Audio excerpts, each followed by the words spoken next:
Okay, I'm not going to go over the whole polishing process I did on the El Camino because I have previous videos on that. So if you're interested in that, please, you can look back through my content and find that. But I did promise that I would show you guys what I do for polish. So just a quick little review. If you guys have been following me for a while, you know I love Ferrecula products. So this is the compound that I use with the 3M, the waffle pad.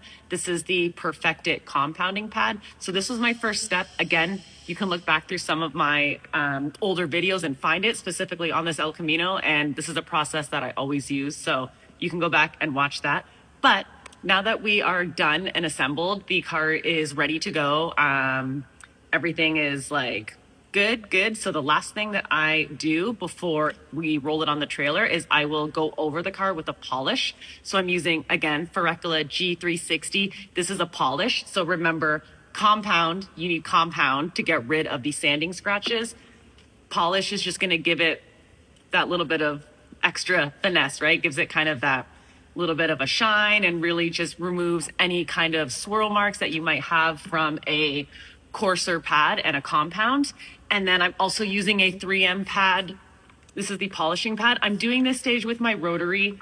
I do have a DA polisher that I will use if it's like a trickier color, like a black that's really susceptible to showing like the haloing from a rotary machine. But honestly, these waffle pads, you don't really notice it. So these are really great, would definitely recommend. But yes, that's what I'll do, or what I did.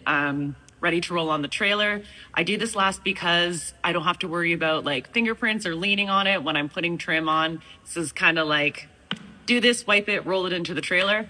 Yeah, I think it looks great. I'm super excited to deliver it tomorrow. So let's show you guys. Okay, so just to clarify a couple things from my post on this car yesterday is I said that this is driver quality paint, and a lot of people interpreted that as daily driver quality paint and then said that the price for that was too high. So when I say driver quality, I'm talking about a restoration, obviously. This I would consider something that the client would be, proud of, happy to roll up to like a little car show, Cars and Coffee. It's not a trailer queen. It's not like a Riddler award-winning car. It's better than factory. And that's kind of like the average expectations of our clients. And last note on this, you can notice a couple trim pieces are missing. It's going back to the mechanic who has the clips and the hardware to install that. So if you guys are wondering about that, that is why. Okay, that's all I got. Bye.